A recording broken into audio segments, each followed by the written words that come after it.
Funding for this edition of One-on-One with Steve Adubato has been provided by New Jersey's credit unions, banking you can trust. PSE&G, committed to improving New Jersey's economy and strengthening its communities. The New Jersey Education Association, working for great public schools for every child. Health Republic Insurance of New Jersey. New Jersey Sharing Network, dedicated to saving lives through organ and tissue donation. The Healthcare Foundation of New Jersey, founded by the Jewish community. And by Celgene Corporation, committed to improving the lives of patients worldwide. Promotional support provided by The Star Ledger, powering NJ.com, and by Commerce Magazine. This is One-on-One. When you first heard that they were doing Charlie Rose and Gayle King, didn't you go, what? People like laughing at others, so I don't mind if the other is me. See, you go right into the character. That's what it is. I'm bringing families together a half an hour each week. Man, I'm doing something special. And so I do feel successful.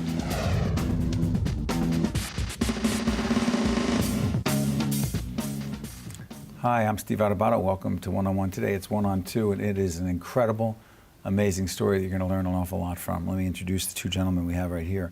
Dr. James Klein is the Chief of Cardiothoracic Surgery, Englewood Hospital Medical Center, and his friend and colleague, Dr. Jeffrey Mitchel, attending cardiologist at Englewood Hospital Medical Center. Gentlemen, good to have you with us. Thank you for having me. Dr. Mitchell, what happened September 24th, 2012? You were playing tennis? Yes, sir. What happened? I played tennis every Monday night at that time, and suddenly felt some chest discomfort. I didn't think much of it myself as a physician. I told my colleagues that I was playing tennis with that I would sit for a minute. They looked at me and said, "You're not sitting for a minute. We're taking you to the hospital." And I said, "No, just let me go home. Everything will be okay." And that's the last I remember. That's the last. At that moment, yes. What happened to him, Doc? So I actually got a phone call a few hours later. It was late at night. I was awoken, and was one of my surgical colleagues who said, Jeff Mitchell is in the emergency room with an aortic dissection. An aortic dissection, which is? Yep. So it's a fancy term for a tear in the aorta, which is the big blood vessel that comes out of the heart, which is a life-threatening event that, depending on where the tear originates, is often a surgical emergency. And this guy wanted to go home. Look at you. What would have happened if he had gone home? So Jeff had a type A aortic dissection, which means it originated right as the aorta exited the heart. And the mortality rate, the death rate for that, is about 1% per hour if left untreated. So in the first 24 hours, you'll lose a quarter of those patients. Those are just the people who get to the hospital. So, you go to the hospital. Things happen quickly. You don't remember very much. I remember what I was told, but I don't remember very much, no. Okay. So, you guys knew each other. Yes. You worked together. He Yes. comes in with a team. Yeah, a big team. Cardiac surgery team, a couple of surgeons, anesthesiologists, people who run the heart-lung machine, nursing staff. How long big was team. surgery? About 16 hours. Yeah, Jeffrey actually had to go back to the operating room several hours after his life-saving operation for some bleeding. So the total amount of time is probably close to, 16 hours, with a short break in between trying to resuscitate him before we went back to finish. Now, you all know it's him. Yes. Does it change anything about what you're doing? No, for all the right reasons. If you are well-trained, well-prepared, ready, with a team that is well-trained, well-prepared, and ready, you are able to move past the emotional moment. You acknowledge it, but you have to come up on game day. And so, though there's definitely some emotion knowing it's a friend or a colleague, it's not the first time having to operate on a friend or a colleague. So you've got to put that away just for a moment. Did your friends and colleagues save your life? Yes, absolutely. Do you have any doubt that if it hadn't happened the way it happened, you wouldn't be sitting here right now? Correct. Well, Yeah, I'm sure that's true. If I had gone home or I had some delay in getting to the hospital, I probably wouldn't be here. Or I'd be significantly compromised in many ways. For example, the longer this takes, besides dying immediately of some sudden event like this, complications like stroke, even heart attack, kidney failure, liver failure, et cetera, as it goes on longer and longer, the body can't tolerate that. Describe the rehab. Difficult. I was debilitated, cold, in pain, out of breath. Took a long time to recover. How do you feel right now? Essentially normal. Essentially, operative word, or normal? Normal. Normal. You play tennis? I've hit the tennis ball, but I haven't actually played a game. No better, I'm sure. But You got to give him a hard time. we have a special relationship, even before having to deal with surgery. We had one of those Yes. silly relationships. Is it still a silly relationship? I have the highest respect for Jimmy and the team. How's your obviously. relationship changed? Oh, I think we're still very good friends, colleagues, refer patients to each other. How has your relationship changed? In terms of, In terms of your relationship, given the fact that what happened happened the way it happened, how, if at all, has your relationship changed? extreme thankfulness, sincerity, respect, emotional. It is. Yeah. Yeah. How's your relationship changed with him? Other than the fact that you tease him about his tennis. Yeah. So one of the things I know that patients struggle with after surviving big heart operations, two things I think come into play. One is people don't know how to express their thanks without feeling like they haven't expressed their thanks. And what I mean by that is I don't want Jeff or any other patient to carry that little bit of burden of indebtedness forever. It is okay to say thank you, and it is okay to show your appreciation, and then it is time to move on and get back to your life and get back to playing tennis, and not feeling like there's a part of you that always has to show appreciation. And the second is anxiety and depression are very, very common after big heart operations. Reflecting on what has happened, on your own potential mortality, and then the anxiety of, could this ever happen again, or am I really going to be okay the rest of the way? And we have had those talks. And, We have. Is that real for you? Yes, very How much real? so. Well, I think about it all the time. I was much more tuned into feeling exceptionally grateful to what they did, but I had to move on. I mean, after going through something like this, I had to get back to practice to make a living, functionally, medically, psychologically, and financially. And I've done that. It just took a long time. It takes a lot longer than you think. What about the emotional and psychological part? It's better, much better than it was. I was depressed for a while, clearly. Interaction with your patients change at all? Much more open in terms of what happened to me, because patients ask all the time. So I spent a good deal of 3 or 4 months to every one of my patients actually explaining what happened to me.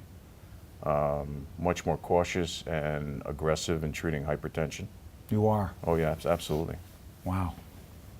You know, we used to let blood pressures of 130, 140 even, and the elderly just kind of go by, not get so aggressive about it, but it becomes much more apparent that it's really important to Got to keep your blood move, pressure. got to do something. Yes. Advice to people watching right now who say, I'm feeling whatever, I'll go home. You say? I say don't go home, get checked out. Don't go home. Don't take a chance. Don't go home. What Jeffrey said a moment or two about blood pressure, that is one of the biggest risks for aortic dissection, is uncontrolled high blood pressure, which is probably what happened to Dr. Mitchell. it's easy to ignore and easy to not want to go to the doctor and easy to be afraid of going to the doctor, but you can't ignore. But gentlemen, when how you're do we feeling avoid well. having people be afraid of what we're saying right now and be alarmist in what we're doing as broadcasters, as broadcasters? How do I avoid that? How do we? Well, we don't want to be alarmists. So what are they on the lookout for? A routine checkup is a great way to start. You know, But he was in the middle of playing tennis. Yeah, but I don't know how good of a patient he was before he got hit with a life-threatening event. I mean, I'm not so sure he went to his doctor twice a year for routine checkup. Very true. Did you? No, Oh, you did not. I did not. You weren't a great patient. Well, it's hard to be a patient if you have no history. But yes, I think doctors probably make the worst patients. It's a fascinating story, and it's important that you've shared it, and I have a feeling you've helped a lot of people. And we want to thank both of you for coming in. Thank you. And most importantly, we know you're going to keep doing better. Yes, sir. Thank you. Dr. Mitchell, Dr. Klein, and your colleagues at Englewood, thank you very much. Thank you. One-on-one, in this case, one-on-two. We'll continue right after this. Thanks. If you would like more information on this program, or if you'd like to express an opinion, email us at info@caucusnj.org. Visit us online at oneonone.org. Find us on Facebook at facebook.com/Steve Adubato, PhD, and follow us on Twitter at Steve Adubato. We're joined by Virginia Rich, who is professor, Division of Business at Caldwell College. Good to have you with us. Thanks. It's good to be here. We've had some wonderful people over at from Caldwell with us. I want to talk about your approach to teaching. What is a flipped classroom? I love that term simply because I'm sure you've heard the expression, everything old is new again. Yes. A flipped classroom isn't really anything new and different. It's just a way of getting students to engage with the material before they come to class. So we have some wonderful technology tools that will help us, the students, to get engaged before they get here. Things like the wonderful Khan Academy and all sorts of other online things that they can use. But it's really anything that you would do as a professor to get the students to plug into the material before they come to class, so that when they come to class, you can do something interesting with it rather than just the traditional lecture. It's so interesting. I was thinking about this. We were taping on a Friday, and so I teach a class at a different institution at NYU, and I was thinking about the first day, which is tomorrow.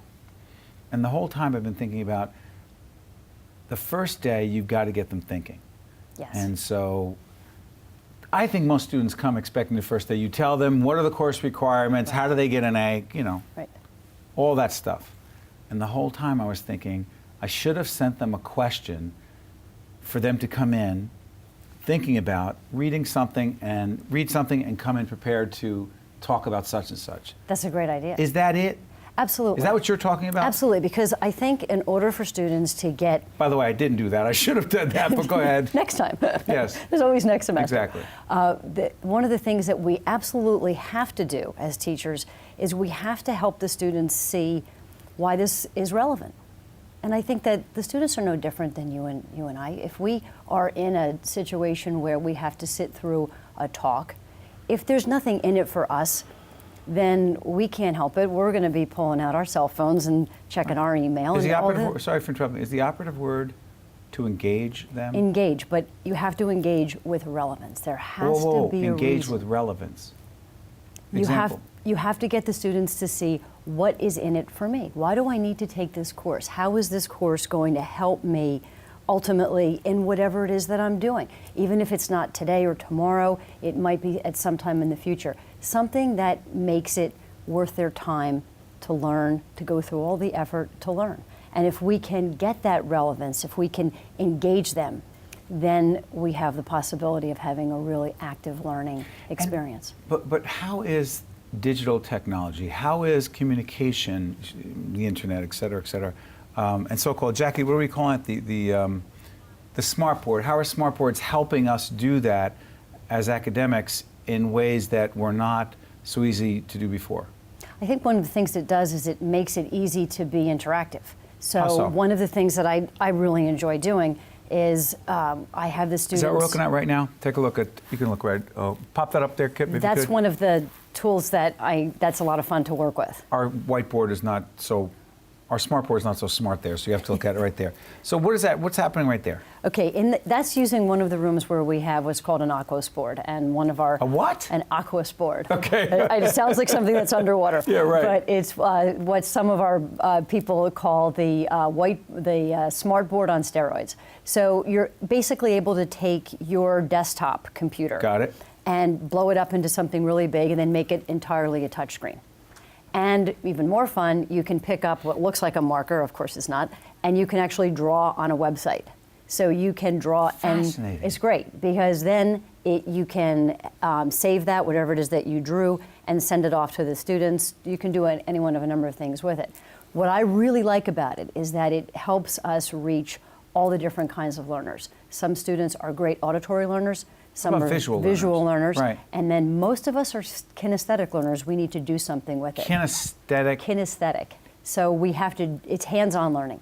Once you do something with that, whatever it is that you're learning about, you really internalize it. But here's the thing I keep worrying about, I keep thinking about. My fear is that, and I know you're going to have a good answer for this, my fear is that if we teach in this interactive way that is too technologically dependent, my fear is that ultimately when we get face-to-face and there's no more technology and you've asked these questions and they've engaged technologically, digitally, et cetera, and now we're face-to-face, no technology, and then we have to talk like this, that my fear is that so many students or too many students that have been so technologically and digitally obsessed that they may not be able to do this. Am I wrong? You're not wrong. Help me. What we have to do is use the technology as tools to get us to where to the places where we want the students to learn. So, for example, if I have the students, it's very difficult to get the cell phones out of the students' hands. How do you do that? Do you have a mandatory policy? Put them away? Absolutely not. No? No, you can't do that because then you have to enforce it. Okay. Better yet, put up an interesting question on an internet site and have the students text their responses. Wait a minute, why? But why text the responses? Why not make them communicate? Raise their hands, because then that requires some act of courage to say, I agree with this or I agree with that, and they might not want to give that up in front of their peers. If they text a response, I know instantly what the answer to a poll might be, and nobody has to give up their anonymity. And then when students see that, hey, you know what, there's a lot of support for the same position I'm taking, then they might engage and be bold enough to come out there and answer a question. Devil's advocate. Please. The poll is a yes or no, closed-ended question. I don't want to get so philosophical here, but here's my concern. But I think here's where you're going. The poll clears them, it's a clearinghouse, meaning the yes or no will get them in the game. Okay. Do you then further find out who has responded to the poll, and then with an open-ended question, get them in to hopefully, because I'm trying to ultimately get them to talk. Right. Do you use the clearinghouse? They say yes, they say no, you know who has said what, and now they want to talk? I don't know, and quite frankly, I don't really care. I just want them to be engaged in the process of thinking about the issue, and when they see that other people agree or disagree with them, then they're more plugged in. But the time comes, so that's how we use the texting in the classroom. But the important message also is, I have to say to them, there comes a time to put the phone down. You have to engage as a person. How do you, when do you say that's enough? I don't say that's enough, but what I say is I ask, then we have a face-to-face discussion, or we have a debate, or we have something. And at some point in every class, I don't care what the topic is, I talk about two things. I talk about the importance of being in the moment, and you can't be in the moment if you're texting. You have to be in the moment. That's a very important thing. Human interaction. Human interaction. Non-technologically driven. Yes, non-technologically driven. I'm sorry for my obsession about that. It's just... It's so important. Because you can't do this show doing this. No. You know, you can't do a job interview that way. That's right. No one got a job interview through email, that's all. That's right. But you're using it all. I try Every to use it medium. all. I try to do anything I can to get the students to engage in whatever it is that we want them to learn. Well, I'll tell you what, you are doing a great job you're meeting them where they are. And trying to then get them to where we want them to be. Man, I'll tell you, That's the Virginia process. Rich, professor of Division of Business at Caldwell College, you're doing a great job, and we need to engage them more. Thank you very much for joining us on One-on-One. We appreciate it. I appreciate Very innovative. being here. Stay Thank with you. us. We'll be right back right after this. If you would like more information on this program, or if you'd like to express an opinion, email us at info@caucusnj.org. Visit us online at oneonone.org. Find us on Facebook at facebook.com/Steve Adubato, PhD, and follow us on Twitter at Steve Adubato. Linda McFadden is President and Chief Executive Officer of XCEL Federal Credit Union. How you doing? I'm doing pretty good today. You are here to talk about the fact that too many students in this country are winding up going to college. Well, that's the good part. Right. The problem is they're graduating with debt. Monumental debt. All right. Correct me if I'm wrong, which I often am on One-on-One.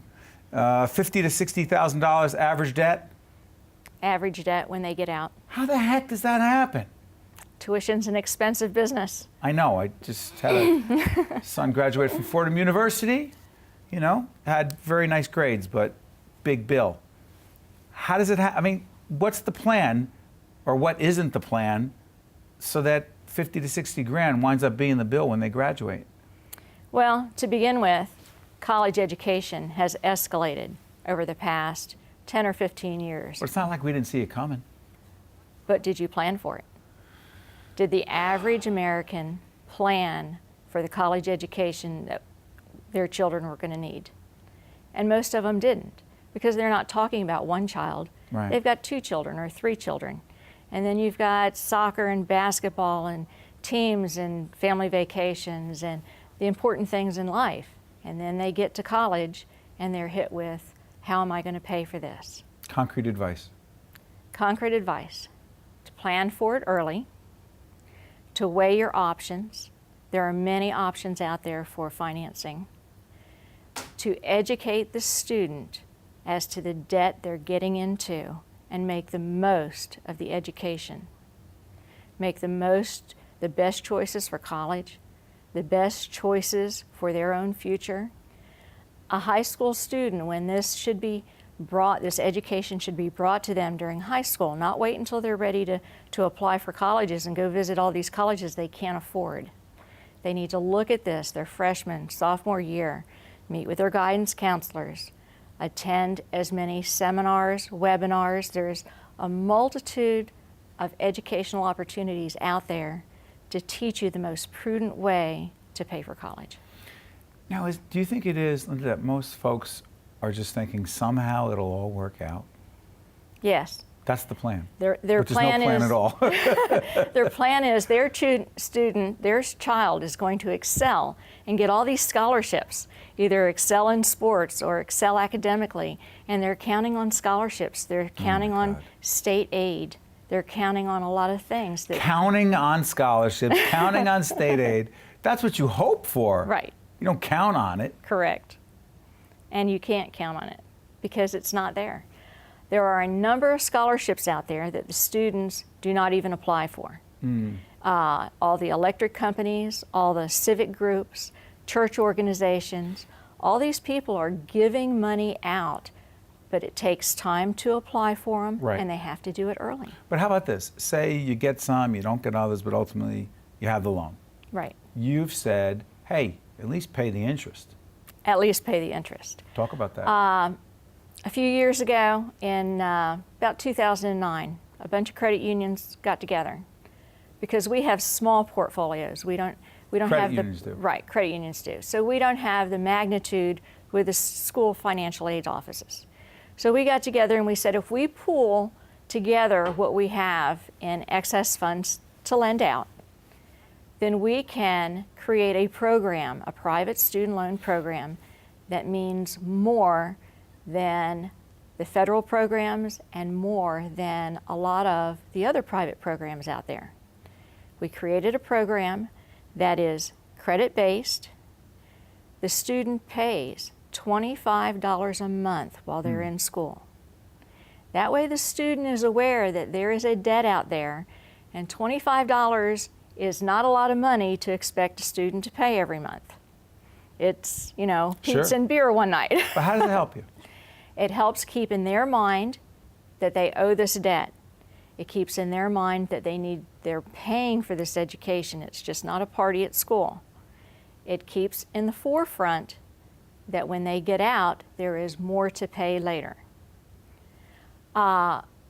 We found that by doing that, we reduce the delinquency of the loans after they graduate. What do you mean?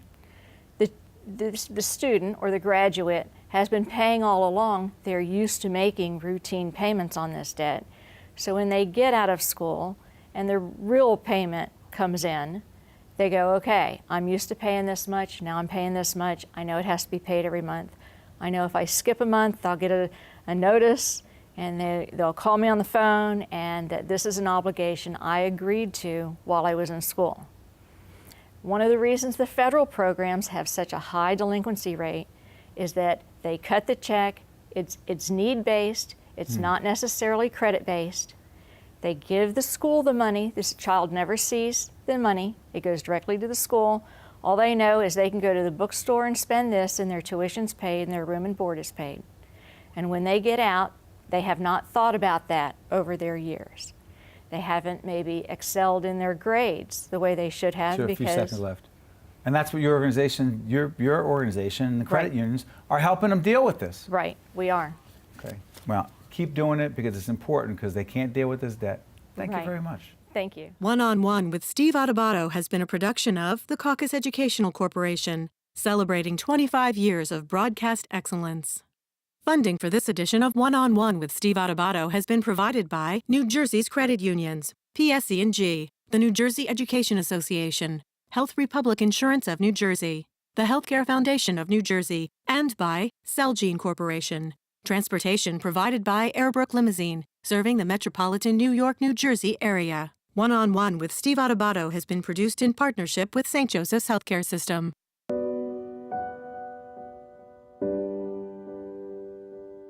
We can see it. This day has never been closer. Today, thanks to the Leukemia and Lymphoma Society, hundreds of thousands with blood cancer are living a normal life. We're almost there. We're making cures happen. Join us.